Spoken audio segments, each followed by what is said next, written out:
झांसी का medical college सन 1968 में मान्यता प्राप्त करने के बाद चलन में आया।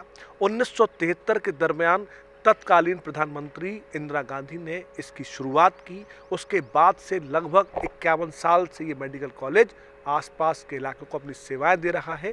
इस बीच इसके अंदर 500 बेड का जो नया स्ट्रक्चर जोड़ने जा रहा है, इसका काम लगभग पूरा हो गया है। साथ ही बड़े पैमाने पर यहाँ पर सुविधाएं बढ़ाई जा रही हैं, जिसके चलते झांसी मेडिकल कॉलेज के आसपास खुले छोटे छोटे नर्सिंग होम पर लगातार संकट बढ़ता जा रहा है। कई सारे नर्सिंग होम किराए की बिल्डिंग में चल रहे हैं। किसी के नाम पर उस बिल्डिंग का किरायानामा है, किसी के पास डॉक्टर का लाइसेंस लगा हुआ है। कुल मिला के एक पूरा सिंडिकेट चल रहा है, जो मेडिकल कॉलेज के अंदर 500 बेड शुरू होने के बाद काफ़ी हद तक थम जाएगा और कई सारे नर्सिंग होम बंद हो जाएंगे, चूँकि वो ठेके पर चल रहे हैं। वर्तमान में 746 बेड की यहाँ पर क्षमता है, जो कि 500 बेड जुड़ते ही 1240 तक पहुँच जाएगी और आम जनता को इससे सीधा फायदा होने लगेगा। सर, 500 बेड का अस्पताल लेट क्यों हो रहा है? क्या दिक्कत आ रही है इसमें?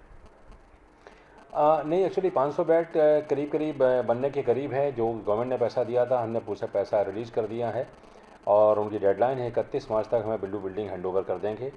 मैंने अभी कुछ दिन पहले निरीक्षण किया था, तो उसकी कंस्ट्रक्शन की प्रोग्रेस अच्छी चल रही है और चूँकि हैंडओवर होने के बाद हमें सारे और भी काम करने हैं। हमने पूरा प्रस्ताव तैयार किए हैं कि उसके अनुसार फर्नीचर हमें लेना है, हमें इक्विपमेंट लेने हैं, हमें मैन पावर का सृजन भी कराना है। तो इस पर भी मैंने एक कमेटी बना दी है जो गैप एनालिसिस करके एक हमें रिपोर्ट देगी। उसके अनुसार फिर हम फर्नीचर और उपकरण खरीदेंगे। फर्नीचर का प्रस्ताव हमने शासन को भेज रखा है और बजट आते ही, बजट की प्रत्याशा में हमने टेंडर भी हम कर लेंगे और जैसे ही बजट आएगा हम तुरंत उसको ख़रीद लेंगे। और मुझे लगता है और भी कुछ उसमें और भी कार्य होना है, जैसे एसटीपी का कार्य होना है, ईटीपी का कार्य होना है। तो इसके लिए सारे प्रस्ताव गए हुए हैं, उनको मैं फॉलो कर रहा हूँ। जैसे ही चालू ये हो जाएगा, मेरे ख्याल से ये सारी बजट मिलने के बाद प्रॉब्ली आज आचार संहिता लगने वाली है। उसके बाद मेरे ख्याल से 1.5-2 महीने तक तो कोई टेंडर नहीं हो पाएंगे। उसके बाद जैसे ही आचार संहिता ख़त्म होगी तो उसके बाद बहुत ही शीघ्र इसको सुचारू रूप से चालू कर दूंगा। लेकिन अगर जैसे ही अभी हैंडओवर हो जाती है बिल्डिंग, तो मेरे पास बहुत सारा फर्नीचर एक्स्ट्रा रखा हुआ, बहुत सारे उपकरण मेरे पास एक्स्ट्रा रखे हुए हैं जो मैंने ईसीआरपी से ख़रीदे हुए हैं। उन उपकरणों को वहाँ शिफ्ट कर कुछ विभाग वहाँ पर चालू कर देंगे, जिससे कि वहाँ पर ये जनता को तुरंत उनको, एक गर्मी का मौसम आने वाला है, वो वातानुकूलित हॉस्पिटल है, तो जनता को तुरंत फौरी तौर पर राहत देने के लिए ये हमने प्लान किया है। लगभग कितने लोग राहत मिलने की उम्मीद लग रही है आपको? कितनी आपकी ओपीडी बढ़ जाएगी? क्या उम्मीद है अभी आपकी? देखिए, एवरेज हमारी 2800 करीब ओपीडी है। 500 बेड बनने के बाद नेचुरली बहुत अच्छी सुविधाएं हैं, 5 स्टार की तरह है, वो एक कॉरपोरेट हॉस्पिटल की तरह है, वो वातानुकूलित है। जब सुविधाएं बढ़ेंगी तो मेरे ख्याल से मरीजों की संख्या भी बढ़ेगी और मेरे ख्याल से 1.5 गुना तो हो ही जाना चाहिए। मतलब कुछ चार्ज रहेगा इसके अंदर कि निःशुल्क कैसा रहेगा मोटा? नहीं, अभी तो चार्ज का कोई निर्धारण नहीं है, चूँकि एयर कंडीशनड है। जहाँ तक उसकी हम तुलना करें PMSSY जो प्रधानमंत्री स्वास्थ्य सुरक्षा योजना से बना है, उसके लिए जियो हुआ है कि उसमें जो भी चीज़ें हैं वो चार्जेबल हैं। और इसमें क्या होगा, इसमें अभी कोई जियो नहीं है, लेकिन हम कमेटी बना के कुछ ना कुछ निर्णय ज़रूर लेंगे। लेकिन फ़िलहाल उसमें जो उपलब्ध फ्री सुविधाएँ भी होंगी, जैसे असाध रोग निधि है, उससे जो मरीज या आयुष्मान से जो कवर्ड मरीज होंगे उनको वो तो निःशुल्क होंगी।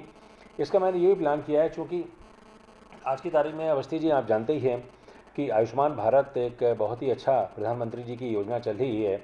आयुष्मान भारत से जो इलाज होता है उसमें आपने देखा होगा कि मरीज़ को तो सुविधा चाहिए, उसी पैसे में उसका इलाज मेडिकल कॉलेज में होगा, उसी पैसे में इलाज प्राइवेट हॉस्पिटल में भी होगा। तो नेचुरली उसे जहाँ सम्मान और जहाँ सुविधा मिलेगी वहाँ जाएगा। तो इसमें ये मैं इसका उपयोग करूँगा, इसका फ़ायदा उठाऊँगा कि मेरे ख्याल से बुंदेलखंड में इससे बेहतर कोई हॉस्पिटल नहीं होगा। और जब आयुष्मान के मरीजों को मैं आयुष्मान के तहत निःशुल्क सुविधाएं दूंगा, तो मुझे उम्मीद है आयुष्मान का सारा मरीज हमारे मेडिकल कॉलेज में आ जाएगा। उससे हमें 2 फ़ायदे होंगे। एक तो हमारी अर्निंग बढ़ेगी, जिसको हम इंफ्रास्ट्रक्चर डेवलपमेंट में लगाएंगे, और नेचुरली जब हमारी अर्निंग बढ़ेगी, मरीज संतुष्ट होगा, तो ये गांव-गांव तक ये सब पहुंच जाएगी। तो मैं समझता हूँ 1.5 गुना नहीं, मेरे ख्याल से 2 गुना हो जाना चाहिए वर्कलोड। डॉक्टर साहब, अभी मेडिकल कॉलेज में क्या नहीं हो रहा है जो 500 में शुरू हो जाएगा? चलो ठीक है, फिर देखते हैं। नहीं, मेडिकल कॉलेज में ऐसा तो अभी कोई नहीं है कि वहाँ नया कोई चीज़ शुरू हो जाएगी। जो वहाँ पर यहाँ पर ऑलरेडी बहुत चीज़ें जब सुविधाएं चालू हैं, जैसे आपको मालूम है 6 सुपर स्पेशलिटी ब्लॉक चालू हैं, जो 6 सुपर स्पेशलिटी की सुविधाएं चालू हैं। हमने ये प्लान किया, कुछ एंसिलरी डिपार्टमेंट्स हैं जो सपोर्टिंग डिपार्टमेंट्स हैं जिनको सुपर स्पेशलिटी में और होना चाहिए, जैसे गैस्ट्रो सर्जरी है, कार्डियोथोरेसिक सर्जरी है, एंडोक्राइन मेडिसिन है। इन डिपार्टमेंट के मैं प्रस्ताव तैयार करवा रहा हूँ कि इन डिपार्टमेंट का सृजन हो जाए। हेमेटोलॉजी डिपार्टमेंट की बहुत ज़रूरत है, इन डिपार्टमेंट का सृजन कराऊंगा, जिससे कि जो इस एरिया में जो बीमारियां हैं उनको और बेहतर तरह से कंट्रोल किया जाए। एक मैं और कहना चाहूँगा कि 2 चीज़ें और मेडिकल कॉलेज झांसी में बन रही हैं स्मार्ट सिटी के सहयोग से, स्मार्ट टीबी सेंटर, और स्मार्ट सिटी के सहयोग से, जेडीए के सहयोग से यहाँ पर स्मार्ट लेबर रूम बन रहा है, बहुत ही बड़ा लेबर रूम बन रहा है। तो आपसे वो बहुत बड़ा रूम बन रहा है, बहुत बड़ी सुविधाएं हैं उसके अंदर। तो समझ लीजिए कि गायनी डिपार्टमेंट जो लेबर रूम आप जानती हैं कि उनमें कितनी तकलीफ़ होती है लोगों को, और वो मेरे ख्याल से बहुत ही बढ़िया हो जाएगा। तो ये 2 सुविधाएं जुड़नी, अगर ये सब हो जाएगा बहुत जल्दी हो जाएगा, जो कि तो मेरे ख्याल से वर्कलोड बहुत बढ़ जाएगा, और जनता को नेचुरली सरकारी सुविधाएं बहुत ही सस्ते दरों पर उपलब्ध हो जाएंगी, और फिर प्राइवेट सेक्टर को भी हमसे कॉम्पीट करना पड़ेगा। Thank you.